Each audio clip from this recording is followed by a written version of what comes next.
AP టీడీపీలో ఇప్పుడు కొత్త డ్రామాకు తెరలేచింది. సీఎం చంద్రబాబు కుమారుడు లోకేష్ ని క్యాబినెట్లోకి తీసుకోవాలని డిమాండ్ పెరుగుతున్న నేపథ్యంలో అతని కోసం కాల్మనీ కళంకిత ఎమ్మెల్యేలు కొందరు క్యూ కడుతున్నారు.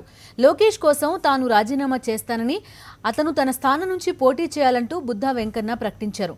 మరో ఎమ్మెల్యే బోడే ప్రసాద్ కూడా అదే చెప్తున్నారు. మరింత సమాచారం మా కరెస్పాండెంట్ సతీష్ అందిస్తారు. సతీష్, చెప్పండి, ఏం జరుగుతోంది ఏపీ టీడీపీలో?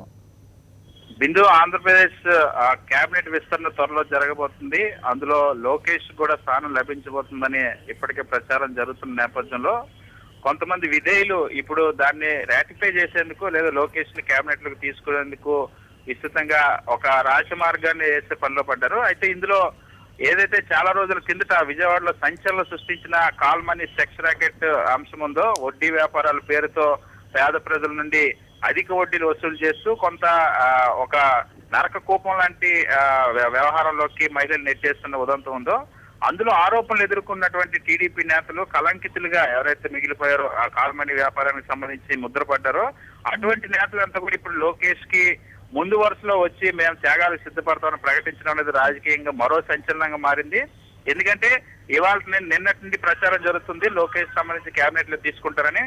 ఇవాళ ఉదయం నుండి విజయవాడలో మొత్తం వరుసపడి నేతలంతా కూడా మేము లోకేష్ కోసం త్యాగం చేస్తామని చెప్పి ప్రకటించారు. ఇప్పటికే మొట్టమొదటిసారిగా ఎమ్మెల్సీ బుద్ధా వెంకన్న తన ఎమ్మెల్సీ పదవికి రాజీనామా చేస్తాను, ఆ స్థానం ద్వారా లోకేష్ కి ఎమ్మెల్సీ అవకాశం ఇచ్చి తద్వారా కేబినెట్ లో స్థానం కల్పించాలని ఎమ్మెల్సీ బుద్ధా వెంకన్న ప్రకటించారు.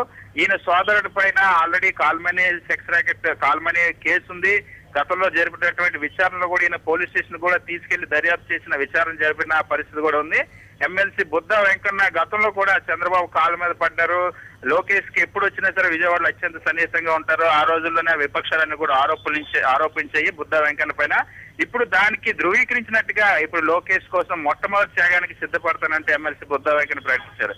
మరోవైపు ఎమ్మెల్యే బోడే ప్రసాద్, పెనమలూరు కాన్స్టిట్యూన్సీ సంబంధించిన ఎమ్మెల్యే బోడే ప్రసాద్ కూడా కొద్దిసేపటి కిందట అవసరమైతే తన ఎమ్మెల్యే స్థానానికి రాజీనామా చేసి లోకేష్ కోసం ఇస్తాను, లోకేష్ అక్కడ పోటీ చేసి తర్వాత మంత్రివర్గంలోకి వెళ్ళొచ్చని కూడా ప్రకటించారు.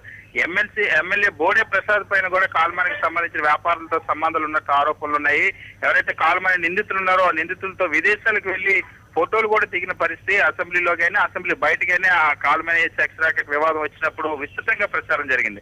సో ఇప్పుడు వీళ్ళిద్దరు నేతలు ఇవాళ లోకేష్ కోసం త్యాగానికి ముందుగా సిద్ధపడ్డం, గతంలో లోకేష్ కు వీళ్ళకి సంబంధాలు ఉన్నాయని ఆరోపణలు చేసిన విపక్షాలు కూడా ఆరోపణలు చేసి చాలా వరకు ప్రచారం కూడా విజయవాడలో జరిగింది. ఇప్పుడు వీళ్ళిద్దరు త్యాగాలకు ముందుగా సిద్ధపడడం కూడా ఇప్పుడు ఆరోపణలు బలపరిచినట్టు అవుతుంది. ఏదేమైనా లోకేష్ పైన విధేయత చాటుకోవడం కోసం మొట్టమొదటిసారిగా కాల్మనీకి సంబంధించిన ఆరోపణలు ఎదుర్కొన్న కలంకిత నేతలే ముందుకు రావడం అనేది ఇప్పుడు విజయవాడలో హాట్ టాపిక్ గా మారింది. Right Satish, thank you.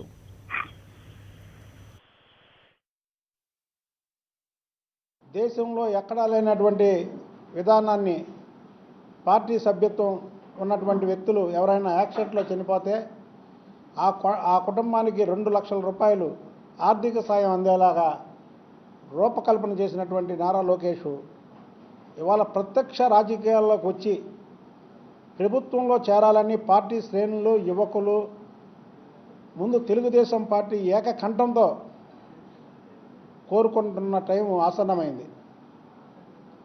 మరి ముఖ్యమంత్రి నారా చంద్రబాబు నాయుడు గారు లోకేష్ బాబుకి మంత్రివర్గంలో స్థానం కల్పించాలని, ఆయన మంత్రివర్గంలో స్థానం కల్పిస్తే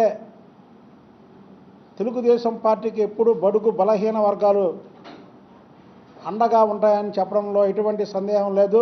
స్థానిక సంస్థల ఎమ్మెల్సీగా నేను చంద్రబాబు నాయుడు గారిని కోరుతున్నా. రేపే చంద్రబాబు నాయుడు గారిని కలిసి నేను ఎమ్మెల్సీగా రాజీనామా చేస్తా, లోకేష్ బాబుకి ఇక్కడి నుంచి కృష్ణా జిల్లా నుంచి ఎమ్మెల్సీగా అవకాశం ఇచ్చి రాష్ట్ర మంత్రివర్గంలో చోటు కల్పించమని ఆయన కోరతానని తెలియజేస్తున్నా.